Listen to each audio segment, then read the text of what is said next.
Hi friends, welcome to Mamata's kitchen. ఈరోజు మన recipe వచ్చేసి ఎంతో టేస్టీగా ఉండే, ఈజీగా బ్యాచిలర్స్కైనా బిగినర్స్కైనా తొందరగా టేస్టీగా అయిపోయే చికెన్ ఫ్రైని చూపిస్తానండి. ఎంతో ఈజీగా ఉంటుంది, అలానే టేస్టీగా కూడా చాలా టేస్టీగా ఉంటుందండి. చూస్తుంటేనే టెంప్టింగ్గా ఉంది కదా.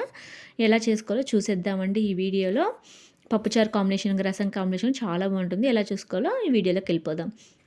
ముందుగా కళాయిలో డీప్ ఫ్రైకి సరిపడా ఆయిలు, ఒక పెద్ద సైజు ఆనియన్, 2-3 పచ్చిమిర్చి చీలికలని వేసుకొని ఫ్రై చేసుకోండి. అందులోనే ఒక హాఫ్ టేబుల్ స్పూన్ పసుపు వేసుకొని, కొద్దిగా హాఫ్ టేబుల్ స్పూన్ కొద్దిగా సాల్ట్ వేసుకొని ఫ్రై చేసుకోండి. సాల్ట్ ఇప్పుడు వేసుకోవడం వల్ల ఆనియన్స్ అనేది తొందరగా సాఫ్ట్గా అయిపోతుందండి. తొందరగా సాఫ్ట్గా అయిపోతే సరిపోతుంది, బాగా ఫ్రై అవ్వాల్సిన అవసరం లేదు. మనం క్లీన్ చేసి పెట్టుకున్న చికెన్ని శుభ్రంగా క్లీన్ చేసుకొని పక్కకు పెట్టుకోండి. చికెన్ అనేది మంచిగా శుభ్రంగా క్లీన్ చేసుకుంటేనే బాగుంటుందండి. కొంతమంది అలానే చేస్తారు, ఖచ్చితంగా క్లీన్ చేసుకోవాలండి చికెన్ అనేది. 1 టేబుల్ స్పూన్ అల్లం వెల్లుల్లి పేస్ట్ వేసుకొని ఫ్రై చేసుకోండి. పచ్చివాసన పోయే వరకు ఫ్రై చేసుకోండి. మధ్య మధ్యలో కలబెట్టుకుంటూ ఫ్రై చేసుకోండి. క్లీన్గా వాష్ చేసి పెట్టుకున్న చికెన్ యాడ్ చేసుకోండి. నేను హాఫ్ కేజీ చికెన్ తీసుకుంటున్నానండి. హాఫ్ కేజీ చికెన్ని యాడ్ చేసుకున్నాను. మధ్య మధ్యలో కలబెట్టుకుంటూ ఒకసారి ఒక 5 మినిట్స్కి ఒకసారి కలబెట్టుకుంటూ కుక్ చేసుకోండి, లేదంటే అడుగంటుతుందండి. ఫ్రై కాబట్టి మనం వాటర్ ఏం పోయాం కాబట్టి అడుగంటుతుంది. అందుకే 5 మినిట్స్కి ఒకసారి ఫ్రై చేసుకుంటా కలబెట్టుకుంటూ ఫ్రై చేసుకోండి. ఒకసారి ఇలా ట్రై చేయండి. ఈ ప్రాసెస్లో టేస్టీగా ఉంటుంది. బ్యాచిలర్స్ అయినా బిగినర్స్ అయినా చాలా ఈజీగా టేస్టీగా తినొచ్చండి. అన్నంలోకి బాగుంటుంది, పప్పు కాంబినేషన్లో బాగుంటుంది, రసం కాంబినేషన్లోకి బాగుంటుంది. చాలా టేస్టీగా ఉంటుందండి.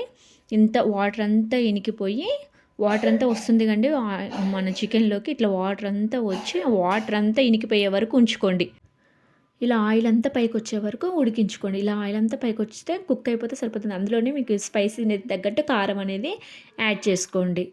యాడ్ చేసుకొని మొత్తం ఒకసారి గరిటెతో కలబెట్టుకుంటూ ఫ్రై చేసుకోండి. ఇప్పుడు అంతా మాడుతుందండి. మనం కారం వేసుకున్న కాంచి కొంచెం జాగ్రత్తగా 5 మినిట్స్కి ఒకసారి కలబెట్టుకుంటూ కుక్ చేసుకోండి.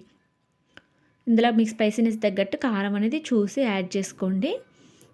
టేస్ట్ కూడా చాలా బాగుంటుందండి. ఖచ్చితంగా ట్రై చేయండి. మీకు ఎలా వచ్చిందో కూడా కామెంట్ చేసి చెప్పండి. ఇందాక కొంచెం సాల్ట్ అనేది కొద్దిగా వేసుకున్నాం కానీ ఇందులోకి మీకు టేస్ట్కి సరిపడా సాల్ట్ అనేది యాడ్ చేసుకొని ఒకసారి గంటెతో కలబెట్టండి. ముందులే కొద్దిగా సాల్ట్ వేసుకుంటే సరిపోతుందండి, ఎక్కువ వేసుకోవద్దు ఫ్రైకి కాబట్టి.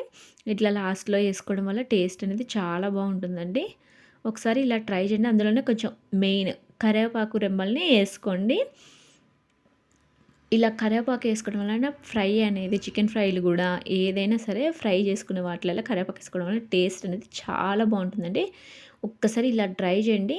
టేస్ట్ అనేది చాలా బాగుంటుంది. మీరు మళ్ళీ మళ్ళీ చేసుకొని తింటారు. మధ్య మధ్యలో కలబెట్టుకుంటూ ఇలా ఫ్రై చేసుకోండి.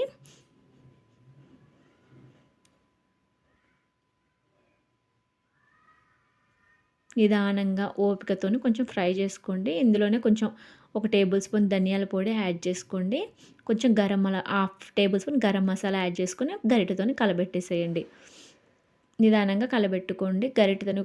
ఈ గరం మసాలా వేసిన తర్వాత ఒక 5 మినిట్స్ ఉంచుకుంటే సరిపోతుందండి. టేస్టీగా, ఎంతో టేస్టీగా ఉంటుందండి. ఒక్కసారి ట్రై చేయండి. చాలా అంటే చాలా టేస్టీగా ఉంటుంది. అందులో ఒక 2 టేబుల్ స్పూన్ అంత ధనియాల పొడి, 1 table spoon garam masala add చేసుకోండి. ఆల్ గరం మసాలా ఉంటుంది కండి, యాడ్ చేసుకోండి. మరి ఎక్కువైనా స్పైసీ ఎక్కువైతుందండి. పిల్లలు ఉన్న లేదంటే పిల్లలు లేకపోయినా బ్యాచిలర్స్ అయినా మీ స్పైసీ కావాలంటే తినొచ్చు. వద్దు అనుకుంటే ఒక టేబుల్ స్పూన్ వేసుకుంటే సరిపోతుందండి.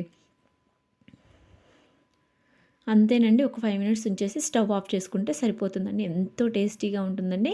ఖచ్చితంగా ట్రై చేయండి. మీకు ఎలా వచ్చిందో కూడా కామెంట్ చేసి చెప్పండి. ఇంట్లో ఖచ్చితంగా ట్రై చేయండి. ఈ ఫ్రై అనేది ఖచ్చితంగా మీ అమ్మాయిలు చూస్తే కనుక మీ హస్బెండ్‌కి నచ్చుతుంది. బ్యాచిలర్స్ అయితే మాత్రం ఖచ్చితంగా నచ్చుతుందండి. మీ ఫ్రెండ్స్‌కి నచ్చుతుంది. ఖచ్చితంగా చేసుకొని తిని కామెంట్ చేసి చెప్పండి.